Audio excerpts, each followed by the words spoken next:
it's not easy to break your trauma bond towards the narcissist, because at the heart of the trauma bond, you have this idea, this ideal version of the narcissist, which also happens to be the ideal version of a partner for you. This wanting, this desire, you see all that in them. And a part of you, at a very deep rooted level, saw them as the representation for you feeling complete. So in a way, at the beginning, you would have seen them as the source of your potential happiness, your future. And even though things likely would have gone just downhill from when you would have met them, and they would have love bombed you, and they would have made you feel great, and they would have future faked you, even though things would have gone downhill from then, narcissists, they keep that fantasy alive in you. And that's the brilliance of narcissism for the narcissist, is if they can hook you in and hook you into this representation that they are, which is the perfect match for you, or at least the potential of the perfect match, then they can devalue you 90% of the time. They can treat you badly. They can abuse you 90% of the time. If only 10% of the time, they give you good gestures, loving gestures, these intermittent tokens of their affection for you. And that's exactly why narcissists, they don't expect you to break the trauma bond towards them, or at least they don't expect you to break it for a long time. What narcissists expect is that the moment you break the trauma bond with them, they no longer care about you. They expect it to take so long that they end up winning because they're out emotionally before you are. And that's a hard pill for many people to swallow, which is they've allowed themselves to be future faked so deeply to see the narcissist as the only one potentially able to make them happy, that they can't allow themselves to shift away from that thinking, from that deep-rooted belief. And you find yourself in a situation which is you're with them, they haven't been treating you well for a long time, they've been abusing you for a long time, but the thought of moving on from them is terrifying because you feel, well, this thing you're hoping for through the narcissist, this fake person you're hoping for that they led you to believe was real at the beginning, you feel you're certainly not going to get it anywhere else. But if you stick with a narcissist, you at least have a chance of getting it. And narcissists keep a close measure on you, right? That's one of their skills.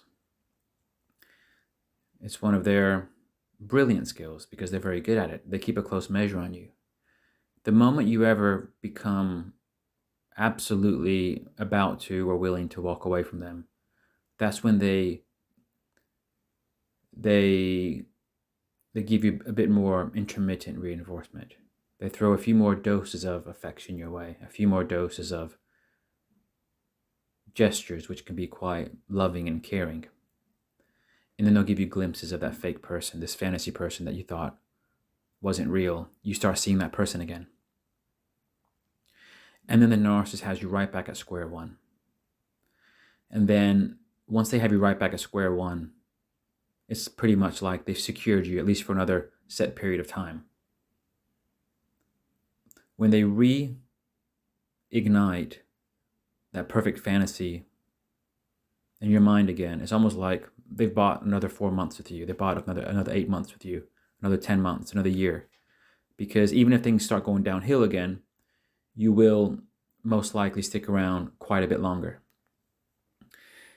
And the whole thing with narcissists is they play that for a very, very long time.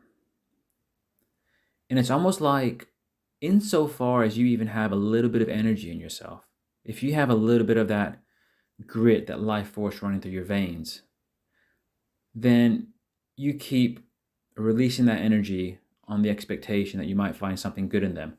You obsessively ruminate over, oh, how can I get the best version of them out for me?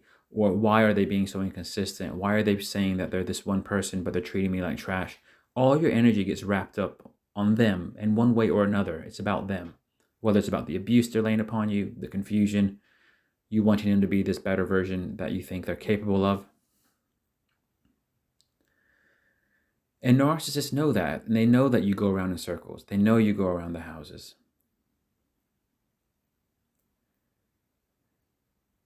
And that's why, more often than not, even when things end up, even when their significant other ends up leaving them for good or ends up just kind of pushing them away for good, usually it takes so long for that to happen. By that time, the narcissist is no longer even emotionally invested in the person. Because narcissists do not like when people detach from them before they've detached from you. And I'm not talking about just physically, but also emotionally. And more often than not, they get the better end of the stick because they play a good game. And for them, it's not even a game. It's their way of life. It's the only way they know how to live.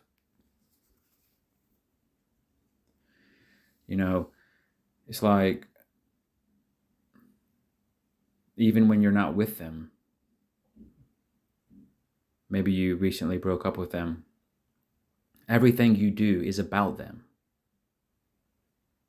You're either, everything you do is kind of like they're still at the centerpiece of your mind. And that's what narcissists know.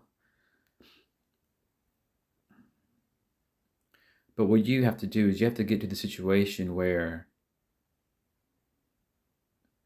you realize that this version of them that you want so bad wasn't real, never was real, and is not possible of being real. You have to recognize your own maladaptive traits and your own unrealistic expectations. And sometimes that can hurt too. It can hurt sometimes to realize that this perfect person, this perfect world, the most grand love out there that you want to experience, and acknowledging that that might not be real in the way you've been hoping for can be quite a realization, and that can hurt. Because as long as you expect something that's unrealistic, then you're going to have people future faking you into believing they can offer it. You only become ensnared by a toxic person if you have unrealistic expectations. Because healthy people don't give you unrealistic expectations. You get what you see. And a lot of time for you, that's not good enough. It's not uncommon for people who suffer trauma as a kid, trauma growing up, didn't have a good relationship with their caregivers, to, almost as a way of overcompensating for the feeling of being broken, they want this bigger than life love story for themselves. They want to find somebody who is like they're the Prince Charming, this rescuer, like your salvation in flesh. It's because you feel like you deserve it for not having had a good upbringing, almost as a way of overcompensation. But when you get caught up in that mindset, then you end up attracting people who pretend they have to offer exactly what you're looking for, whereas in fact nobody can offer that.